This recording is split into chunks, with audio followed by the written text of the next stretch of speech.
అన్నామలై బీజేపీకి రాజీనామా చేశారు. ఢిల్లీలో జాతీయ అధ్యక్షుడు నితిన్ నబీన్ కలిసి రాజీనామాను సమర్పించారు. అయితే అమిత్ షాతో భేటీ అయిన తర్వాత రాజీనామాపై సందిగ్ధత నెలకొంది. ఇవాళ రాత్రికి తమిళనాడు బీజేపీ అధ్యక్షుడితో చర్చలు జరగనున్నట్లు సమాచారం.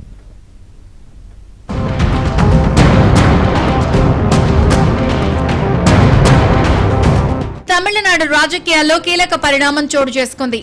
మాజీ తమిళనాడు బీజేపీ అధ్యక్షుడు అన్నామలై పార్టీకి రాజీనామా చేశారు.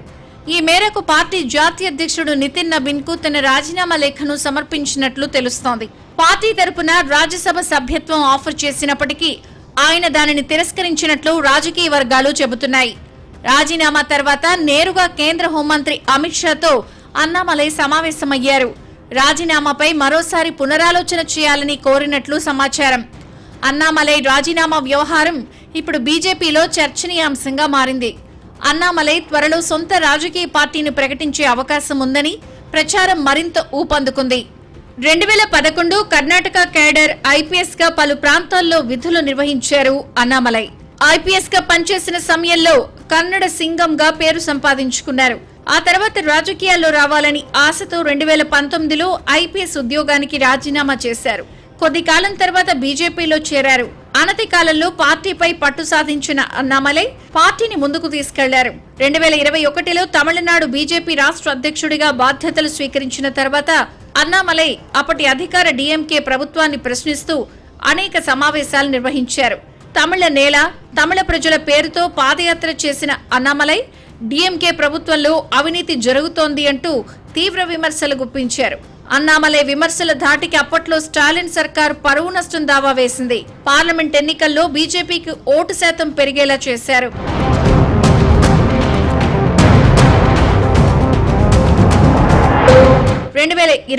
తమిళనాడు శాసనసభ ఎన్నికలకు ముందు అన్నా డీఎంకేతో పొత్తు పెట్టుకోవాలని బీజేపీ నిర్ణయించింది.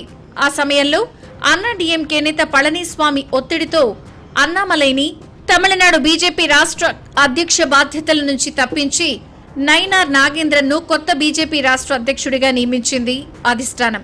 అప్పటి నుంచి అన్నామలై బీజేపీతో అంటీ ముట్టనట్లుగా వ్యవహరిస్తున్నారు. పార్టీ కార్యక్రమాల్లోనూ చురుగ్గా పాల్గొనలేదు. అంతర్గత విభేదాల్లో తమిళనాడు శాసనసభ ఎన్నికల్లో అన్నామలై పోటీ చేయాలని బీజేపీ జాతీయ నాయకత్వం పదే పదే పట్టుపట్టినప్పటికీ ఆయన ఆ అభ్యర్థనను పూర్తిగా తిరస్కరించారు. 2026 తమిళనాడు అసెంబ్లీ ఎన్నికల్లో ఎన్డీఏ కూటమి 3వ స్థానానికి పరిమితమైంది.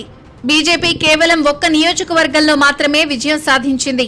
గత కొన్నాళ్లుగా బీజేపీకి దూరంగా ఉంటున్న అన్నామలై ఇటీవల కేంద్ర ప్రభుత్వ త్రిభాషా విధానానికి వ్యతిరేకంగా ఎక్స్ లో పోస్టు పెట్టారు.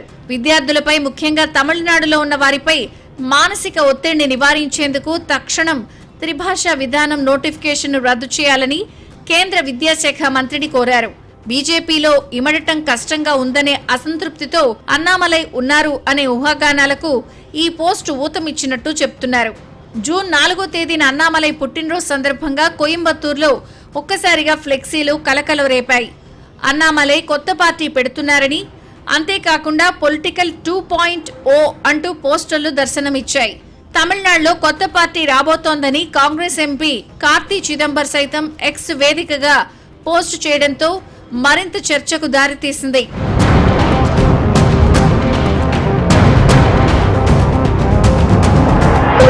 ఈ పరిణామాలన్నింటినీ గమనించి బీజేపీ అధిష్టానం అన్నామలైని ఢిల్లీ పిలిపించుకుని సర్ది చెప్పాలని కీలక నేతలు ప్రయత్నించినప్పటికీ అన్నామలై ఏ మాత్రం వెనక్కి తగ్గలేదు. పార్టీకి రాజీనామా చేస్తున్నట్లు 5 పేజీల లేఖను బీజేపీ జాతీయ అధ్యక్షుడు నితిన్ నబీన్ కు అందించారు. చివరకు రాజ్యసభ స్థానాన్ని ఇస్తామని చెప్పినప్పటికీ నాకొద్దు అంటూ సున్నితంగా తిరస్కరించినట్లు బీజేపీ వర్గాలు చెబుతున్నాయి.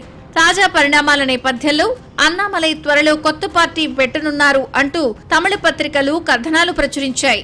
మక్కల్ శక్తి ఇయక్కం పేరుతో ఆ పార్టీ ఉండబోతోందని చెప్పాయి.